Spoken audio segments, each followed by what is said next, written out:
Kalau misalkan berbahaya, kita sikat, kita laporin, kita tutup pabriknya. Kepada yang terhormat Bapak Anggota Dewan, ayo, kan katanya Dewan Perwakilan Rakyat. Ini rakyat terancam nih kan, berbahaya nih skincare nih.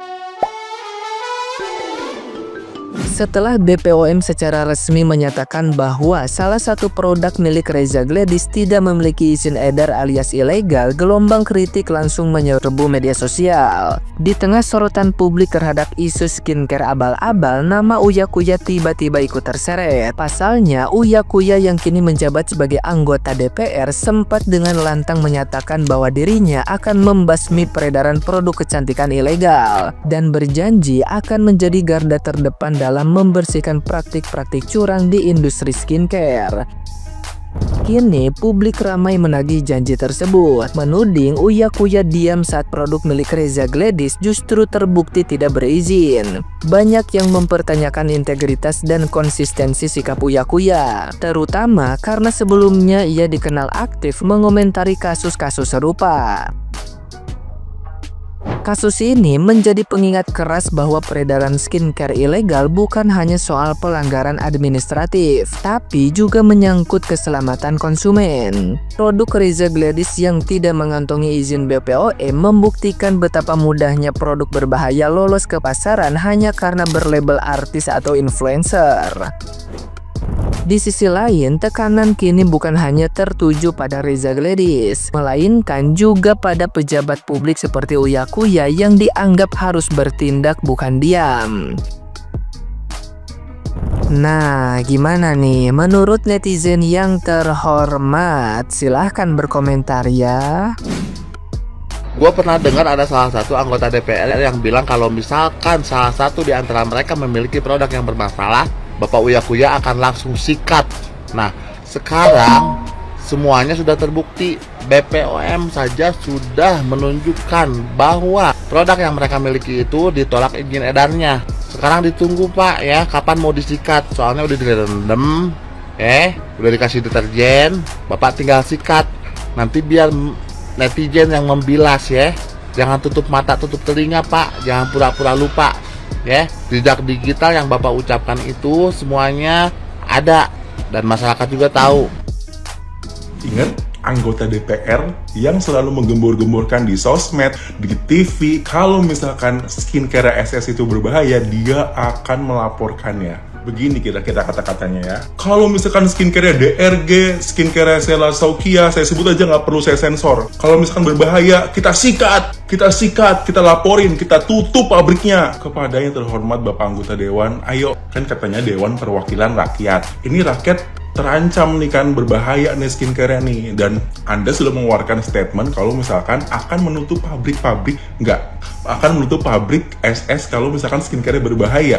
Nah, udah minimal skincare SS aja dulu. Tapi jujur gue nggak begitu update ya sama skincare SS, karena waktu itu kalau nggak salah dia pernah mengakui kan, iya saya mengakui skincare saya waktu itu berbahaya dan saya udah menarik dari salesnya gitu kan. Waktu yang berantem-berantem sama Doktif itu, yang dipersekusi itu rame-rame kayak Ragunan yang wah gitu. Tapi kalau misalkan skincare ini masih ada dijual di pasaran, ini apa nggak bahaya buat konsumen gitu. Nah, kepada yang terhormat sekali lagi Bapak Anggota Dewan yang waktu itu selalu berkoar-koar akan menutup pabrik skincare berbahaya, termasuk skincare DRG ataupun SS, tolong tepati janjinya. Salam hormat kepada Bapak Surya Utama atau yang lebih dikenal masyarakat sebagai Uya Kuya. Saya sebagai salah satu masyarakat yang merasa resah terhadap maraknya kasus peredaran skincare ilegal dan berbahaya di Indonesia. Beberapa waktu lalu, Bapak menyatakan secara tegas bahwa akan menyikat brand owner skincare yang bermasalah. Bahkan menyebut secara langsung dua nama, yaitu Reza Gladys dan Sela Saukia. Kini BPOM RI secara resmi telah merilis informasi bahwa produk dari brand kedua nama tersebut terbukti bermasalah, mengandung bahan berbahaya dan tidak sesuai standar keamanan. Lantas kami bertanya, sudah sejauh mana tindak lanjut Bapak untuk menindak tegas brand-brand tersebut? Masyarakat berharap keberadaan Bapak di DPR bukan hanya sebagai simbol selebritis, tapi juga sebagai wakil rakyat yang benar-benar berpihak pada keselamatan konsumen, terutama kaum perempuan dan remaja yang menjadi korban produk ilegal. Bapak sendiri yang menyatakan bahwa Bapak akan bertindak, maka kami mohon buktikan kata-kata itu bukan sebagai retorika dan untuk sebagai bentuk transparansi. Panggil brand owner tersebut, dorong proses hukum yang adil dan transparan, buktikan bahwa negara hadir dan DPR tidak diam. Jangan sampai publik menilai bahwa selebritas yang masuk ke parlemen hanya sibuk dengan popularitas, bukan tanggung jawab. Karena ini bukan hanya sekedar soal bisnis, ini soal keadilan dan keselamatan rakyat. Kami beri kepercayaan bahwa ucapan Bapak bukan hanya sekedar omong kosong. Jika Bapak memang berpihak pada rakyat, langkah tegas itu harus segera dihadirkan. Terima kasih. Wassalamualaikum warahmatullahi wabarakatuh.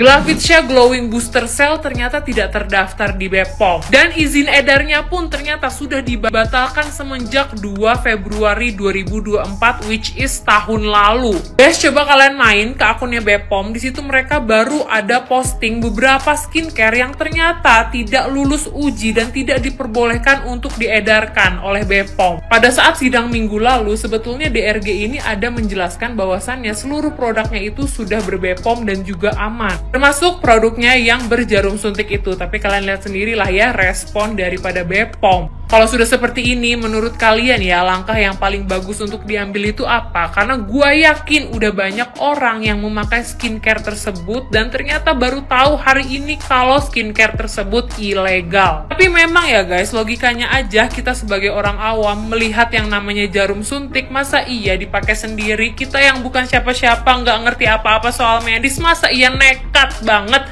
untuk memakai yang namanya jarum suntik apalagi di kulit wajah. Masalahnya kemarin bilangnya aman loh, sudah ber-BPOM, sekarang sudah diberikan respon langsung oleh BPOM-nya. Kira-kira tanggung jawabnya seperti apa nih? Kita sebagai konsumen dan juga netizen jatuhnya jadi takut ya. Kemarin bilang skincare-nya, produk-produknya pada aman, tiba-tiba sekarang ternyata produk tersebut tidak lulus uji dan juga ternyata ilegal gitu loh. Gimana nasib orang-orang yang udah terlanjur beli, udah terlanjur ngeborong, terlanjur udah make skincare tersebut dalam jangka waktu yang lumayan lama? Gimana tuh? By the way guys, gue membuat video ini di luar konflik hukum yang sedang berlangsung. Gue hanya ingin meningkatkan awareness buat teman-teman semua. Semoga kita terselamatkan dari skincare berbahaya. Dan saya mohon untuk para owner skincare di luar sana, tolonglah jual produk yang aman, yang berkualitas. Kasihanilah orang-orang di luar sana, konsumen di luar sana, mereka itu banyak loh yang nabung untuk bisa beli skincare kalian. Tolong lebih bijak lagi. Malu, katanya kemarin bilangnya itu udah BPOM, udah ada izin edar BPOM. Ternyata igoinya BPOM sendiri memposting, mengumumkan bahwa produk dia yang Glavitsha yang pakai jarum-jarum itu ternyata tidak memiliki izin edar BPOM. Itu dibatalkan sejak tanggal 2 Februari tahun 2024. Aman bu, rasa malunya ada, kelopek aja mukanya, kelopek. Terus nih, berdasarkan undang-undang bahwa seseorang dengan sadar mengedarkan hal tersebut, produk kayak gitu, itu bakal dikenakan sanksi ya, 12 tahun penjara dan denda 5 miliar. Daripada 5 miliar, mending 4 miliar aja gitu gak sih? Oh, aku jadi menduga dan punya pikiran negatif nih. Apakah gara-gara permasalahan ini dia udah sadar, udah tahu kalau produknya dia itu memang gak ada izin edar BPOM-nya? Dia sering sekali menghubungin Niki supaya apa? Buat nutup mulutnya jangan keluar-keluar. Daripada 5 miliar mending keluarin 4 miliar kan, gitu bukan sih? Lu udah lihat belum postingan BPOM yang ini? Dan ketika gua slide, itu ada yang salfok, kayak nggak asing produknya. Nih, Master of Ceremony, yang lebih salfok adalah ini bahan yang berbahayanya paket lengkap banget itu. Ada hydroquinone, retinoic acid, terus juga yang bawah ini corticosteroid. Lengkap dah tuh. Lu bisa lihat sendiri teman-temannya. Ini satu bahan yang berbahaya. Ini satu juga. Lah ini sampai 3. Curiga gue sih krim Master of Ceremony ini diperuntukkan untuk kasus melasma yang benar-benar berat banget seberat badannya. Nggak bercanda. Tapi emang bener-bener berat banget ya seharusnya karena dia udah pakai corticosteroid gitu. Temen-temen gua yang emang SPDVE gitu, kalau buat ngasih melasma untuk penanganan melasma ya paling cuma hydroquinone dicampur sama itu rahasia sih. Pokoknya nggak sekompleks ini intinya sampai dia pakai corticosteroid gitu. Temen-temen gua berusaha seminimal mungkin untuk pakai corticosteroid karena lumayan wow banget efeknya, bahkan sampai ada yang spider apa sih gue lupa, telangiectasia kalau nggak salah namanya. Itu efek samping dari corticosteroid. Jadi hati-hati, insaf deh buat para ownernya.